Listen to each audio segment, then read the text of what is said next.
رسول اللہ صلی اللہ علیہ وسلم نے فرمایا جمعہ کے دن اور جمعے کی رات کو کثرت سے مجھ پر درود پڑا کرو، بس جو آدمی مجھ پر ایک دفعہ درود بھیجے گا اللہ اس پر 10 رحمتیں نازل کرے گا۔ اللہم صلی علی محمد۔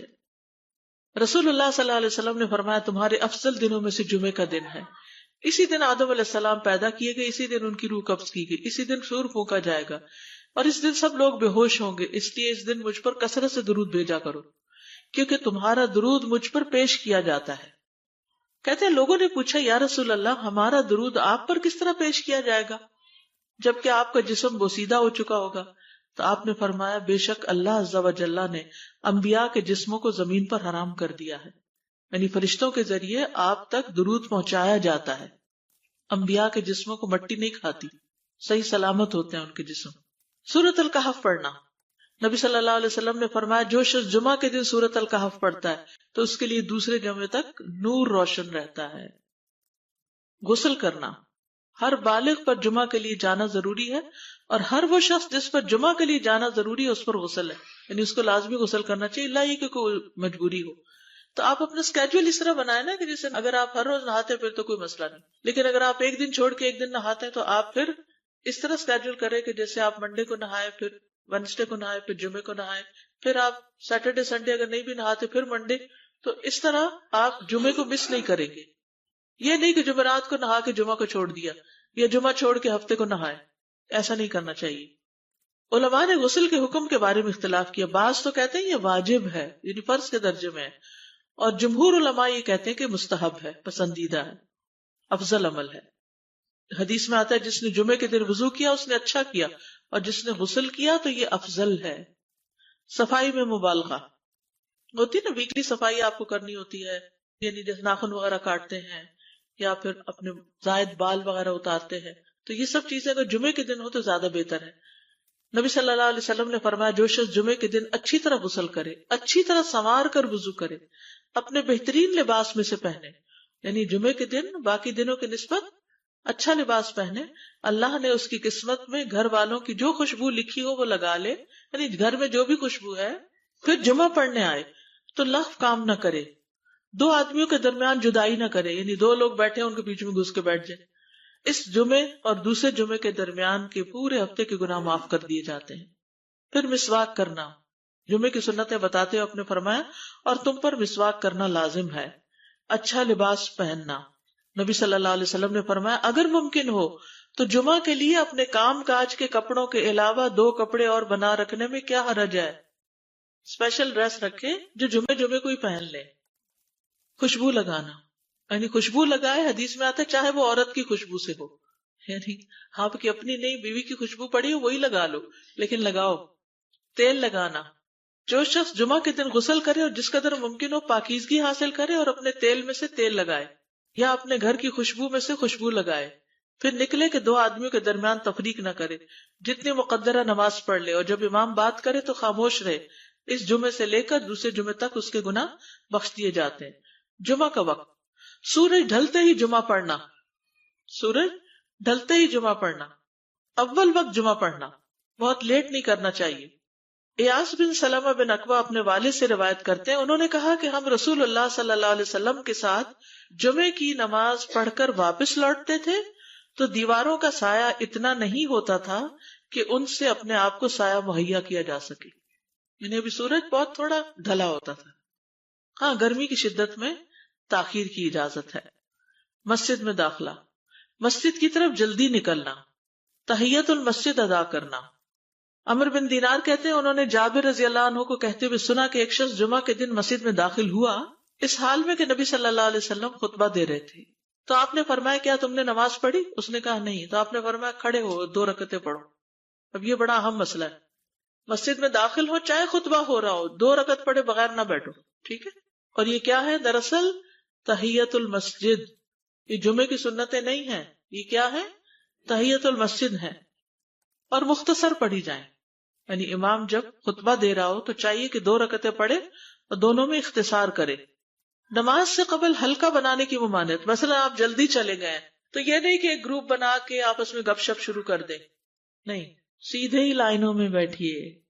انتظار کا وقت کیسے گزاریں گے؟ نفل پڑھ کے بیٹھ گئے، ذکر اذکار کریں، قبلے کی طرف رخ کر کے لائنوں میں بیٹھیں، حلقہ نہیں بنائیں، بیٹھ کے خرید و فروخت نہیں کریں، تاخیر سے آنے پہ گردنیں پھلانگ کے نہ آگے جائیں۔ رسول اللہ صلی اللہ علیہ وسلم نے فرمایا ٹیک لگا کے مت کھاؤ، یہ عام ایک ادب بتایا، یعنی اس طرح ٹیک لگا کے نہیں کھاؤ، کھانے کے وقت سیدھے ہو جاؤ۔ چھنے ہوئے آٹے کی روٹی نہ کھاؤ، میدا۔ مسجد میں کوئی جگہ مقرر نہ کرو کہ یہ میری جگہ ہے، آپ کیوں آج یہاں کھڑی ہو گئی، کہ تم اسی میں ہی نماز پڑھو۔ کچھ لوگ ہوتے ہیں نا آ کے مخصوص جگہ ہی پڑھتے ہیں، اگر کوئی اور وہاں ڈسٹرب ہو جاتے ہیں۔ اور جمعہ کے دن لوگوں کی گردنیں نہ پھلانگو، ورنہ اللہ تمہیں قیامت کے دن لوگوں کے لیے پل بنا دے گا۔ کیونکہ بہت اذیت کی بات ہے نا، آپ بیٹھے ہیں لوگ باقاعدہ بازو کا کندھوں پہ ہاتھ رکھ کے اس کو تنگ کر اس کو تنگ کر، تو یہ نہیں کرنا چاہیے۔ اگر آپ کو اٹھنا بھی پڑ گیا بیچ میں تو واپسی پہ پیچھے کھڑے ہو جائیے، اگلی لائن مل جائے گی۔ جی یہ تو بہت ضروری بات آپ نے کی کہ جب لوگ مسجد آئے تو پہلی صف میں بیٹھے، یہ نہیں پہلی چھوڑ کے آخری میں بیٹھ جائیں اور پھر لوگ ان کی گردنیں پلانگتے رہیں، دوسروں کے لیے فتنہ بننا۔ جابر بن عبداللہ رضی اللہ عنہ سے روایت ہے کہ جمعے کے دن رسول اللہ صلی اللہ علیہ وسلم خطبہ ارشاد فرما رہے تھے کہ ایک آدمی مسجد میں داخل ہوا، وہ قریب آ کر بیٹھنے کے لیے لوگوں کے اوپر سے گزرنے لگا۔ رسول اللہ صلی اللہ علیہ وسلم نے فرمایا بیٹھ جاؤ، تحقیق تم نے لوگوں کو تکلیف پہنچائی اور دیر سے آئے۔ یہ عربی کے الفاظ بڑے خوبصورت ہیں، اجلس فقد آذیت و آنیت، کتنی جامع زبان ہے یہ۔ اجلس فقط آذیت، تو نے اذیت دی، و آنیت، اور دیر سے آئے، ہاں تو اس سے منع کیا گیا۔ کسی کو اس کی جگہ سے نہ اٹھانا۔ جابر رضی اللہ عنہ نبی صلی اللہ علیہ وسلم سے روایت کرتے ہیں، آپ نے فرمایا تم میں سے کوئی شخص جمعہ کے دن اپنے بھائی کو کھڑا نہ کرے کہ پھر دوسری طرف سے آ کر اس کی جگہ پہ خود بیٹھ جائے، بلکہ جو آئے وہ کہے جگہ کشادہ کرو، بھی ہمارے لیے بھی جگہ بناؤ، یہ کہے۔ خطبہ جمعہ اور اس کے آداب۔ خطبہ جمعہ کی اہمیت، جب اذان ہو جائے تو کیا کرے انسان؟ مسجد کی طرف دوڑ پڑے۔ تو مسجد میں جماعت تو نہیں ہو رہی ہوگی، پہلے کیا ہو رہا ہوگا؟ خطبہ ہو رہا ہوگا۔ امام کا خطبے سے پہلے سلام کرنا۔ نبی صلی اللہ علیہ وسلم جب ممبر پر چڑھتے تو حاضرین کو السلام علیکم کہتے۔ امام کا کھڑے ہو کر خطبہ دینا۔ رسول اللہ صلی اللہ علیہ وسلم کھڑے ہو کر خطبہ دیتے، پھر بیٹھ جاتے، پھر کھڑے ہوتے اور کھڑے ہو کر خطبہ دیتے، یعنی بیچ میں تھوڑا سا بیٹھ بھی جاتے تھے۔ جس نے تمہیں یہ خبر دی کہ آپ بیٹھ کر خطبہ دیتے تھے تو تحقیق اس نے جھوٹ بولا۔ بس یقیناً اللہ کی قسم میں نے آپ کے ساتھ 2000 سے زائد نمازیں پڑھی ہیں، یعنی جن میں بہت سے جمعے بھی آئے ہیں، تو ایسا کچھ نہیں۔ امام کا 2 خطبے دینا، یعنی کھڑے تھے پہلے، پھر ذرا بیٹھ گئے، پھر دوسری دفعہ اٹھے تو یہ 2 خطبے ہو گئے۔ مختصر خطبہ دینا۔ آپ کے خطبات چند کلمات ہوا کرتے تھے، بہت لمبی تقریریں نہیں۔ آپ کا خطبہ درمیانہ ہوتا تھا۔ نبی صلی اللہ علیہ وسلم نے فرمایا آدمی کا نماز کو لمبا کرنا اور خطبے کو مختصر کرنا اس کی سمجھداری کی علامت ہے۔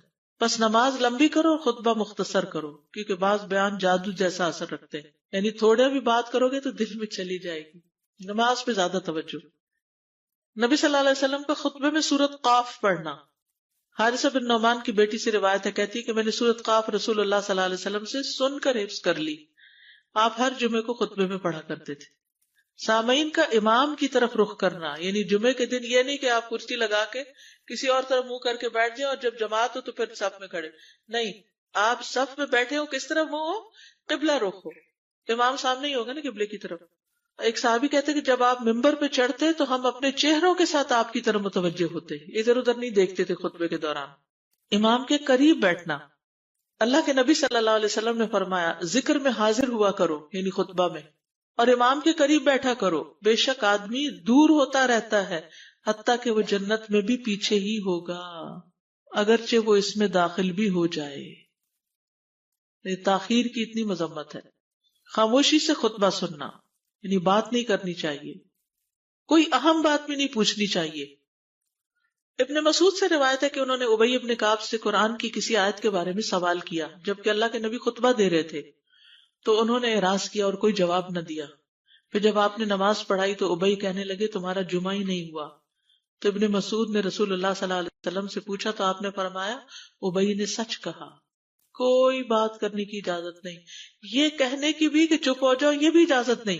عبداللہ بن مسعود کہتے کہ جب امام جمعہ کے لیے آ گیا پھر تمہارا اپنے ساتھی سے یہ کہنا کہ خاموش رہو لغویت کے لیے کافی ہے، یہ بھی لغو بات ہے۔ کوئی لغو حرکت نہ کرنا، کنکریوں سے نہ کھیلنا، فون سے نہیں کھیلنا، میسجز چیک نہیں کرنا، انگلیوں میں انگلیاں ڈال کے پٹاخے نہیں بجانا، گوٹ مار کے نہیں بیٹھنا. گوٹ مار کے کیسے بیٹھتے ہیں؟ گھٹنے اوپر کر کے اور یوں ایسے گھٹنوں کے گرد ہاتھ ڈال کے. کئی دفعہ ایسے نظر آتا ہے کہ خطبے میں لوگ اس طرح بیٹھے ہوتے ہیں کیونکہ پتہ نہیں ہے. یعنی آپ چوکڑی مار سکتے ہیں. آپ سب سے افضل پوزیشن تو یہ ہے کہ جیسے نماز کے اتحیات میں ہم بیٹھتے ہیں، لیکن کچھ لوگ اس طرح بیٹھ نہیں سکتے، اس لیے کرسی میں بیٹھ جائیں. اگر کرسی نہیں ہے، نیچے بیٹھے ہیں تو چوکڑی مار کے بیٹھ جائیں، مگر ٹانگیں اس طرح پیٹ کے ساتھ لگا کے گھٹنوں پہ ہاتھ کو بل دے کے اس طرح نہیں بیٹھے. اگر مجبوری ہے تو وہ اور بات ہے، لیکن یہ کہ بلا وجہ نہیں کرنا چاہیے کیونکہ ادب کے خلاف ہے. اونگ آنے پر جگہ بدلنا. نبی صلی اللہ علیہ وسلم نے فرمایا اگر جمعہ کے دن کسی کو مسجد میں اونگ آنے لگے تو اپنی اس جگہ کو دوسری جگہ سے بدل لے. کہ بعض اوقات ایسا ہوتا ہے نا، خطبے کے وقت بڑی سکینت ہوتی ہے اور آخری خطبہ تو آپ نیند میں ہی سنتے ہیں. نماز جمعہ کی رکعت 2 رکعت ہے فرض بس. جمعہ کی نماز 2 رکعتیں ہیں اور ان دونوں میں قرات ہوتی ہے. نبی صلی اللہ علیہ وسلم جمعے میں سبح اسم ربک الاعلی اور هل اتاک حدیث الغاشیہ پڑھتے. کبھی جمعہ اور عید کٹھے ہو جاتے تب بھی دونوں نمازوں میں یہی سورت پڑھتے تھے. ٹھیک ہے. اسی طرح صبح کی نماز میں جمعے کے دن الف لام میم التنزیل اور هل اتی علی الانسان کی قرات کرتے اور نماز جمعہ میں سورۃ الجمعہ اور منافقین کی تلاوت کرتے. یعنی یہ بھی ملتا ہے. فرض کے بعد 2 رکعت پڑھنا. عبداللہ بن عمر سے روایت ہے انہوں نے رسول اللہ صلی اللہ علیہ وسلم کی نفل نماز کو بیان کیا اور کہا کہ آپ جمعے کے بعد کوئی نفل نماز نہیں پڑھتے تھے حتیٰ کہ واپس تشریف لے جاتے پھر اپنے گھر میں 2 رکعت پڑھتے تھے. اب جو لوگ گھر نہیں جاتے تو پھر وہیں پر وہ پڑھ لیتے ہیں، ورنہ آپ صلی اللہ علیہ وسلم اپنی سنتیں وغیرہ گھر میں پڑھتے تھے. اور اسی طرح 4 بھی پڑھی جا سکتی، 2 بھی ہیں 4 بھی ہیں. آپ صلی اللہ علیہ وسلم نے فرمایا جب تم میں سے کوئی جمعہ پڑھ چکے تو اس کے بعد 4 رکعتیں پڑھے. یہ آپ کا حکم ہے.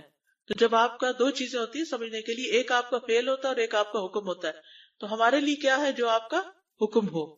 جمعے کے بعد کوئی اور نماز پڑھنے سے پہلے گفتگو کرنا، یعنی سنت پڑھنے سے پہلے گفتگو کرنا. اسما بن مالک سے مرفوعاً روایت ہے کہ جب تم میں سے کوئی آدمی جمعہ کی نماز پڑھے تو اس کے بعد اس وقت تک کوئی نماز ادا نہ کرے جب تک کسی سے کلام نہ کرے یا اس جگہ سے نکل نہ جائے. پہلے منع تھا، اب کوئی نہ کوئی بات کر لینی چاہیے. نہیں سمجھ آئی؟ یعنی جمعہ پڑھ لیا آپ نے اور پھر کسی سے آپ سلام دعا کر لیں، اس کے بعد سنت پڑھیں یا نفل جو بھی. ٹھیک ہے. اور گھر جانا ہے تو گھر جا کے پڑھیں، اور اگر گھر نہیں جانا کام پہ جانا ہے تو ادھر ہی پڑھ کے چلے جائیں. کتنا پیارا ہے ہمارا دین کہ اتنا لمبا بھی چپ کا روزہ نہیں رکھوایا. بالکل. عاصم سے روایت ہے، وہ ابو قلابہ سے نقل کرتے ہیں میں نے ان کے ساتھ جمعہ کی نماز پڑھی. جب میں نے اپنی نماز پوری کر لی انہوں نے میرے ہاتھ کو پکڑا اور میری جگہ پر کھڑے ہوئے اور مجھے اپنی جگہ پہ کھڑا کیا. وہ جو ہم چینج کرتے ہیں نا جگہ، وہ اس کی بات ہو رہی ہے. یعنی جمعے کے بعد کوئی اور نماز پڑھنے سے پہلے بات بھی کر لینا، جگہ بھی تبدیل کرنا. لیکن اگر کچھ لوگ پہلے سے ہی آپ کی سنتیں شروع کر چکے اور کوئی چینج کرنے والا نہیں تو پھر پڑھ لیجئے. یعنی یہ مستحب اعمال ہے، ان میں ایسا نہیں کہ کوئی گناہ لازم ہو جائے گا، لیکن افضل یہ ہے، افضل سے اجر زیادہ ہو جاتا ہے. جمعہ کے دیگر احکام. 1 رکعت پانے پر بھی جمعہ ادا ہو جاتا ہے. یعنی اگر کسی کو رش مل گیا، پارکنگ نہیں ملی اور 1 رکعت میں بھی پہنچ گیا تو جمعہ ہو گیا. امام سے دعا کا کہنا. انس کہتے ہیں کہ ایک سال نبی صلی اللہ علیہ وسلم کے عہد میں لوگ قحط میں مبتلا ہوئے. جمعہ کے دن میں نبی صلی اللہ علیہ وسلم کے خطبہ پڑھنے کے دوران میں ایک اعرابی کھڑا ہو گیا. کہا یا رسول اللہ، مال تباہ ہو گئے، بچے بھوکے مرنے لگے، اس لیے آپ اللہ سے ہمارے حق میں دعا کیجیے. آپ نے اپنے دونوں ہاتھ اٹھائے. اس وقت آسمان پر بادل کا ایک ٹکڑا بھی نہیں تھا. قسم اس ذات کی جس کے ہاتھ میں میری جان، آپ نے ہاتھ اٹھائے بھی نہیں تھے کہ پہاڑوں کی طرح بادل کے بڑے بڑے ٹکڑے امڑ آئے. یہ معجزہ ہے آپ کا، آپ کی دعا قبول ہو گئی. پھر آپ ممبر سے ابھی اترے نہیں تھے کہ میں نے آپ کی داڑھی پر بارش کے قطروں کو ٹپکتے ہوئے دیکھا. اس دن خوب بارش ہوئی. پھر دوسرے دن، تیسرے، چوتھے، حتیٰ کہ دوسرے جمعے تک سلسلہ جاری رہا. دوسرے جمعے وہی عرابی یا کوئی اور کھڑا ہو گیا اور کہا یا رسول اللہ، چھتیں گر گئی، مال ڈوب گیا، اس لیے آپ ہمارے لیے اللہ سے دعا کیجیے. چنانچہ آپ نے اپنے دونوں ہاتھ اٹھائے اور فرمایا اے میرے اللہ، ہمارے ارد گرد برسا، ہم پر نہ برسا. اور بدلی کے جس طرف اشارہ کرتے وہ بدلی ہٹتی جاتی اور مدینہ ایک حوض کی طرح ہو گیا. وادی کنات 1 مہینے تک بہتا رہا.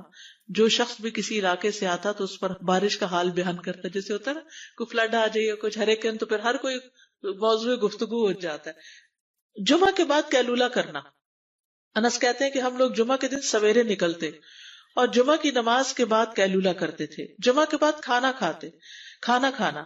سہل کہتے ہیں کہ ہم نہ تو قیلولہ کرتے نہ دوپہر کا کھانا کھاتے مگر جمعے کے بعد. لنچ کب ہے؟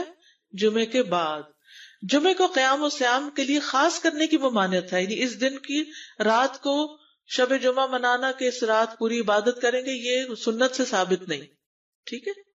اور دن کو روزے کے لیے خاص کرنا یہ بھی سنت سے ثابت نہیں، الا یہ کہ کوئی معمول کا روزہ رکھتا ہے، ایام 20 کا روزہ ہے تو وہ اور بات ہے. ابو ہریرہ سے روایت ہے کہ میں نے رسول اللہ صلی اللہ علیہ وسلم کو فرماتے ہوئے سنا، تم میں سے کوئی شخص جمعہ کے دن روزہ نہ رکھے مگر یہ کہ اس کے ایک دن پہلے یا اس کے بعد کا دن ملا کر روزہ رکھے. جمعہ کے دن خرید و فروخت کی ممانعت ہے. جمعہ کے دن جب نماز کے لیے پکارا جائے تو اس وقت اللہ نے خرید و فروخت سے منع کیا ہے. وَذَرُوا الْبَيْعَ، اس دن کاروبار حرام ہے. اور یہ جمعے کی دوسری اذان کے ساتھ تعلق رکھتا ہے، یعنی صبح صبح کام کر سکتے ہیں لیکن اذان ہوتے ہی چھوڑ دیں، اور جب پھر جمعہ سے فارغ ہو جائے تو دوبارہ دکان پہ جا کے بیٹھ جائیں. جابر بن عبداللہ کہتے ہیں کہ نبی صلی اللہ علیہ وسلم جمعہ کے دن خطبہ ارشاد فرما رہے تھے کہ مدینہ میں ایک تجارتی قافلہ آیا. رسول اللہ صلی اللہ علیہ وسلم کے صحابہ اس کی طرف لپک پڑے اور آپ کے پاس مسجد میں صرف 12 آدمی بچے.